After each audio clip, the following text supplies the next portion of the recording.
Assalamualaikum warahmatullahi wabarakatuh. Selamat datang kembali Bapak Ibu Guru Kementerian Agama khususnya, tentunya di Bimbela Channel.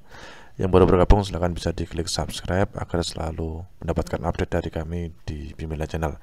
Oke Bapak Ibu, kita akan melanjutkan video-video sebelumnya terkait dengan latihan soal AKG. Bisa Bapak Ibu simak ya di Bimbela Channel. Ada banyak sekali latihan yang bisa kita lakukan. Semoga dapat menjadi referensi untuk mengerjakan AKG pada nantinya. Kali ini kita akan membahas terkait dengan soal literasi Bapak Ibu. Oke, kita mulai dengan soal yang pertama. Status sosial dan latar belakang budaya yang berbeda dari setiap anggota masyarakat memunculkan adanya ideolek, dialek, dan ragam bahasa. Hal ini menunjukkan bahwa bahasa itu bersifat apakah A. konvensional, B. unik, C. dinamis, D. bervariasi, atau E. produktif. Dan jawaban yang tepat adalah D, yaitu bervariasi. Jadi setiap anggota masyarakat suatu bangsa, bahasanya biasanya terdiri berbagai status sosial dan latar belakang budaya yang tidak sama, sehingga bahasa yang digunakan menjadi bervariasi. Ada 3 istilah dalam variasi bahasa. Yang pertama adalah ideolek. Ideolek adalah ragam bahasa yang bersifat perorangan. Yang kedua adalah dialek. Ini variasi bahasa sekelompok anggota masyarakat pada suatu tempat atau suatu waktu. Dan terakhir adalah ragam bahasa, yaitu variasi bahasa yang digunakan dalam situasi tertentu. Ragam baku dan ragam tidak baku. Munculnya variasi bahasa tersebut menunjukkan bahwa bahasa bersifat bervariasi. Oke, kita lanjut dengan soal yang kedua. Seorang penyair memilih kata-kata tertentu sesuai dengan maksud dan perasaan yang ingin disampaikannya kepada penulis puisi. Fungsi bahasa yang digunakan oleh penyair tersebut adalah apakah A. fungsi ekspresi, B. fungsi adaptasi, C. fungsi informasi, D. fungsi integrasi, atau E. fungsi kontrol sosial. Dan jawaban yang tepat adalah fungsi ekspresi atau A, Bapak Ibu. Jadi ada 4 fungsi dari bahasa ya sebagai alat komunikasi. Yang pertama adalah fungsi informasi, bahwa bahasa ini fungsinya menyampaikan informasi timbal balik antara anggota keluarga maupun antara anggota masyarakat. Ya, fungsi yang kedua adalah fungsi ekspresi diri, yaitu menyalurkan perasaan, sikap, gagasan, emosi, atau tekanan-tekanan pembicara. Yang ketiga adalah fungsi adaptasi dan integrasi, maksudnya menyesuaikan dan membaurkan diri dengan anggota masyarakat. Dan terakhir fungsi kontrol sosial. Jadi bahasa ini nanti mempengaruhi sikap dan pendapat orang lain. Oleh karena itu, ketika penyair memilih kata-kata yang sesuai dengan maksud dan perasaannya, tergolong ke dalam pemakaian bahasa yang memiliki fungsi ekspresi.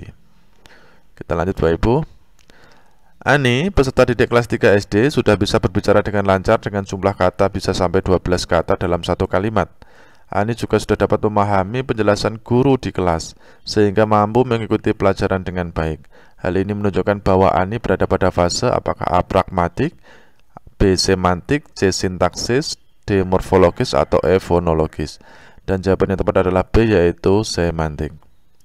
Jadi fase pemerolehan bahasa anak itu ada 3 fase, yaitu fase fonologis, fase sintaksis, dan fase semantik. Fonologis antara umur perkiraannya 0 sampai 2 tahun. Jadi di sini nanti anak bermain dengan bunyi-bunyi bahasa melalui mengoceh sampai mengucapkan kata-kata yang sederhana. Kemudian fase sintaksis ini 2 sampai 7 tahun kira-kira. Di sini anak menunjukkan kesadaran gramatis berbicara menggunakan kalimat. Dan yang ketiga adalah fase semantik 7-11 tahun. Anak dapat membedakan kata sebagai simbol dan memahami konsep yang terkandung dalam kata. Nah, di soal tersebut Ani, anak berusia 9 tahun, sudah dapat berbicara dengan lancar dengan jumlah kata bisa sampai 12 kata dalam satu kalimat. Juga dapat memahami konsep yang terkandung dalam kata-kata yang disampaikan guru. Oleh karena itu Ani berada pada fase semantik. Oke, ini tabelnya Bapak Ibu. Kita lanjut. Pemenggalan kata transmigrasi yang paling tepat adalah A. transmigrasi, atau B. transmigrasi, C. transmigrasi, D. transmigrasi, atau E. transmigrasi. Nah, jawaban tepat adalah C Bapak Ibu ya, transmigrasi. Oke. Kita lanjut soal berikutnya.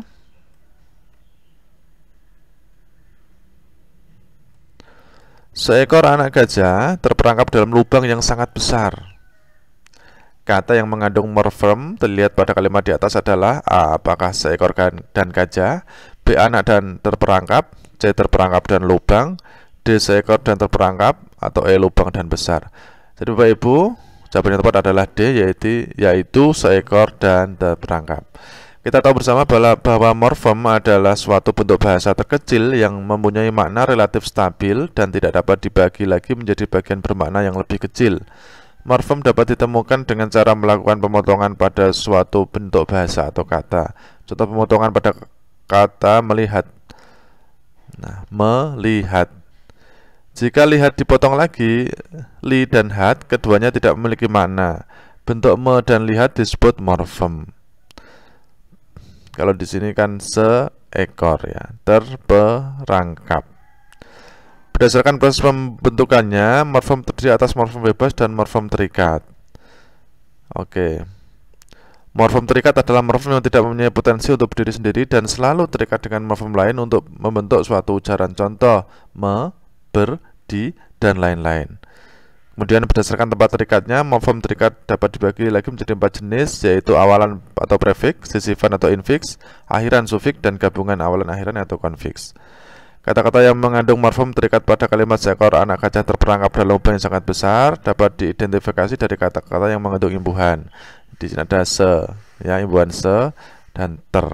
Seekor terperangkap.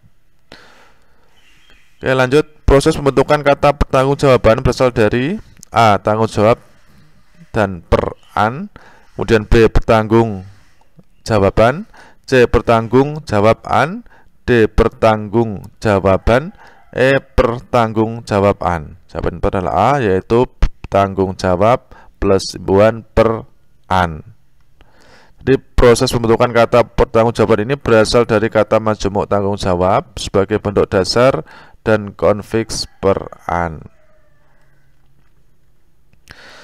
Soal berikutnya, kata-kata berikut yang bukan kata sifat adalah A. Cemerlang, B. Pahit, C. Terlantar, D. Rata, atau E. Sakit.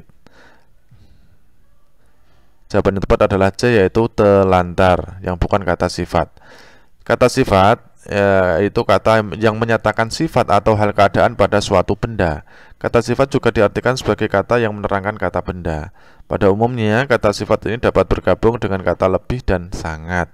Kata yang tidak bisa digabung dengan kata lebih dan sangat adalah kata telantar, karena telantar ini termasuk verb atau kata kerja. Nah, demikian Bapak Ibu. Untuk latihan soal literasi kita lanjut ke soal berikutnya nanti di video berikutnya ya, soal literasi part yang kedua. Semoga ada manfaatnya. Kurang lebihnya mohon maaf. Wassalamualaikum warahmatullahi wabarakatuh.